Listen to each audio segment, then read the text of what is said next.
Hey everyone, I'm Arglefump, and I'm playing the Great Ace Attorney Adventures. I'm gonna go with option number 3, the most dramatic option. I'm gonna say Dr. Wilson was already dead at the time of the murder. Yeah, seriously, nobody could remain silent when they were burning their hand for 3 seconds. That's impossible. Except for one situation. Counsel, are you suggesting? I am indeed. It's only possible if he was already dead. Already dead? Ah! Knowing what we know now, it's the only possible explanation. When the beefsteak was brought to Dr. Wilson's table that day, the professor was already dead. That's madness!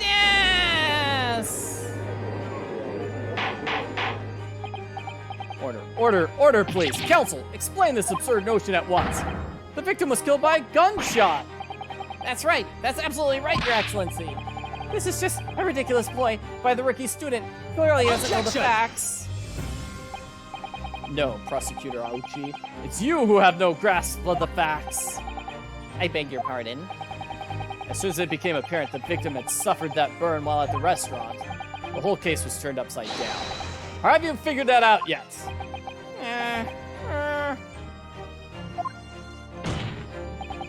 Your Excellency, the court must hear from this witness again. If it's true, as we now believe, the victim was already dead before the gunshot was heard, it's highly likely Miss Brett knows something about it. Incredible.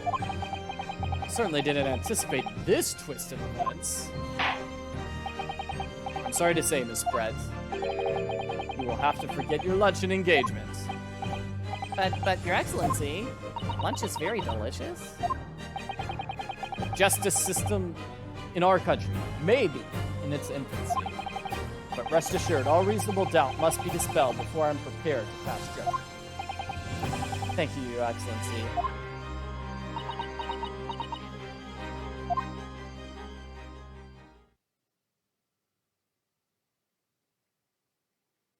She still seems pretty calm and collected.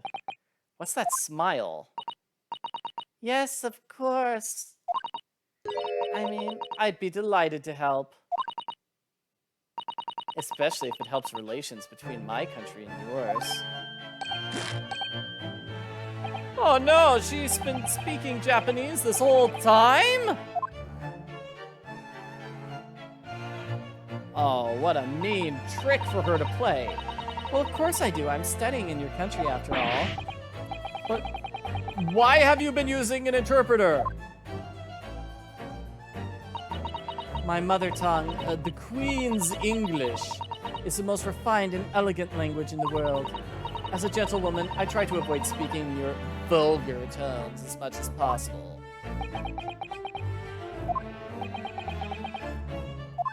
You know, that sounds kind of racist there, Miss Brett.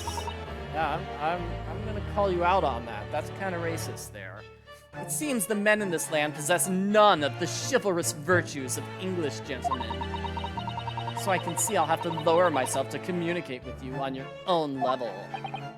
Your very, very low level. Oh, well, you're a true English gentlewoman. We're truly honored by this lavish consideration you so graciously afford us. I see. In that case, Miss Brett, I'll now ask you to testify in your own words about the events leading up to the death of the victim. Dr. Wilson. So, finally gonna hear her own words on the matter. Things are getting interesting, Ryunosuke.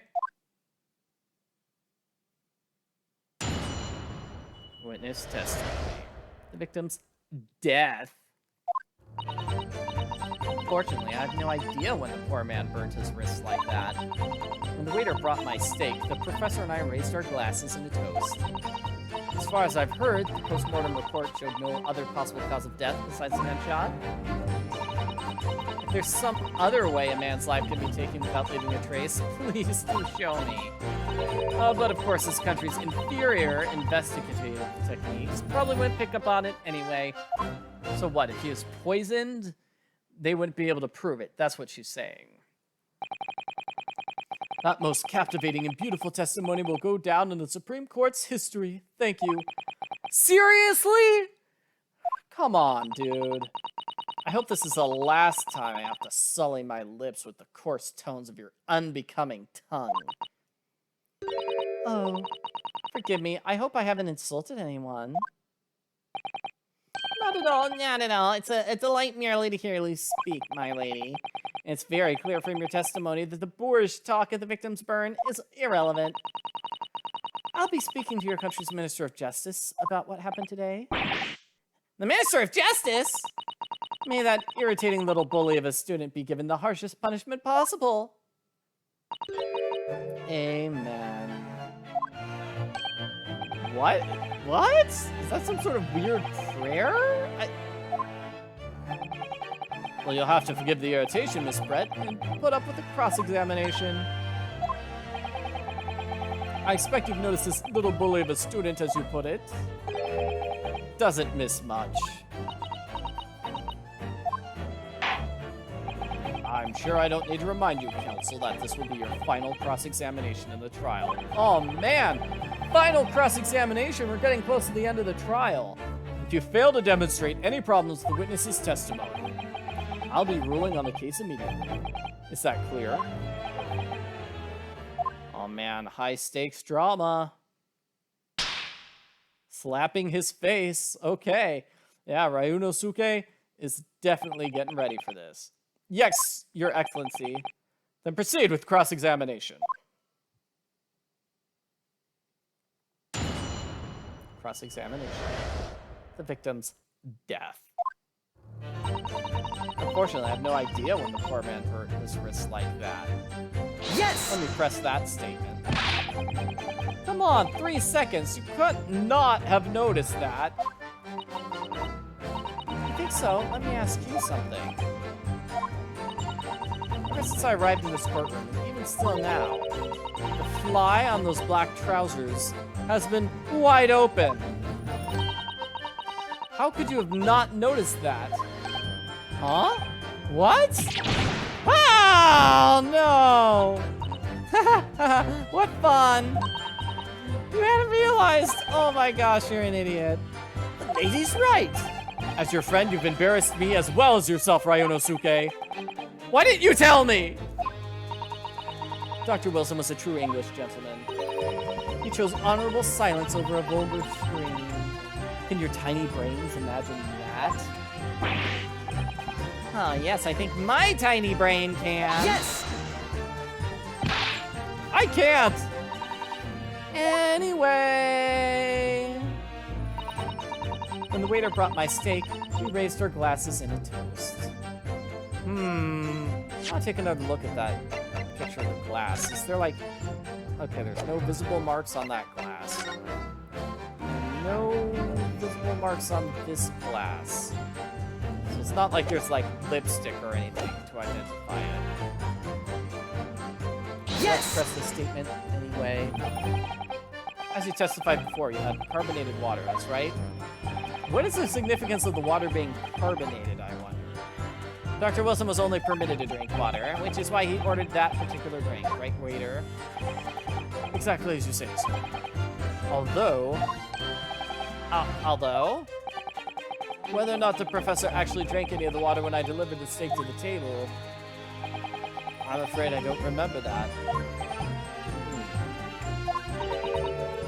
Damn. Huh? Hey, I understood that. Yeah, that's one of those English words I'm very familiar with. Wow. Wow, the prosecutor knows all the swear words in English. Yeah, you got it wrong. You got it wrong. Anyway... Yeah, all of a sudden swearing, Miss Brett. We've got her very upset. Maybe that's a clue that there's a contradiction in that statement. Maybe that's sort of what the clue is. It's like, hey, she started swearing? Well, yes! Maybe it's a weak point. Okay, written here in the paperwork. Fatal hemorrhage from ballistic trauma. Yes. Lucky for all of us, a little burn on the wrist isn't going to kill us. And there were no other signs of trauma to the victim's body to indicate another cause of death. So it must have been the bullet from the gun. Doesn't make sense. Burn must have happened right away when the plate was first brought out to the table. Yes, that's true. If it had cooled even slightly, it wouldn't have been able to make a burn like that. The victim burnt his wrist on the hot plate as soon as it was brought out from the kitchen. Then he must have already been dead at that point. And yet, the fact that the victim was killed by a gunshot to the chest. Unless you can show evidence to disprove it, this is a waste of time. I concur. The prosecutor's right. You know, I have to wonder about this premise that they brought the steak out on a piping hot plate. Is that something people usually do? Because that's not something that happens in my experience.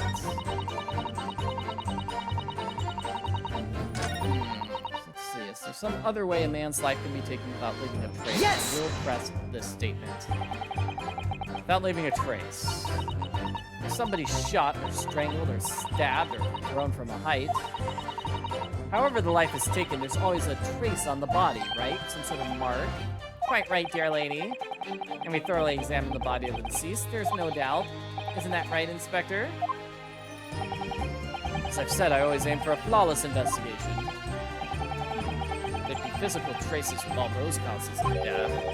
But maybe there's some other way of killing somebody that doesn't leave a mark? Like poisoning?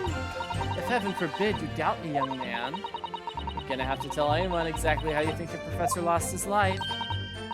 Otherwise, I'm afraid your argument falls rather flat, doesn't it?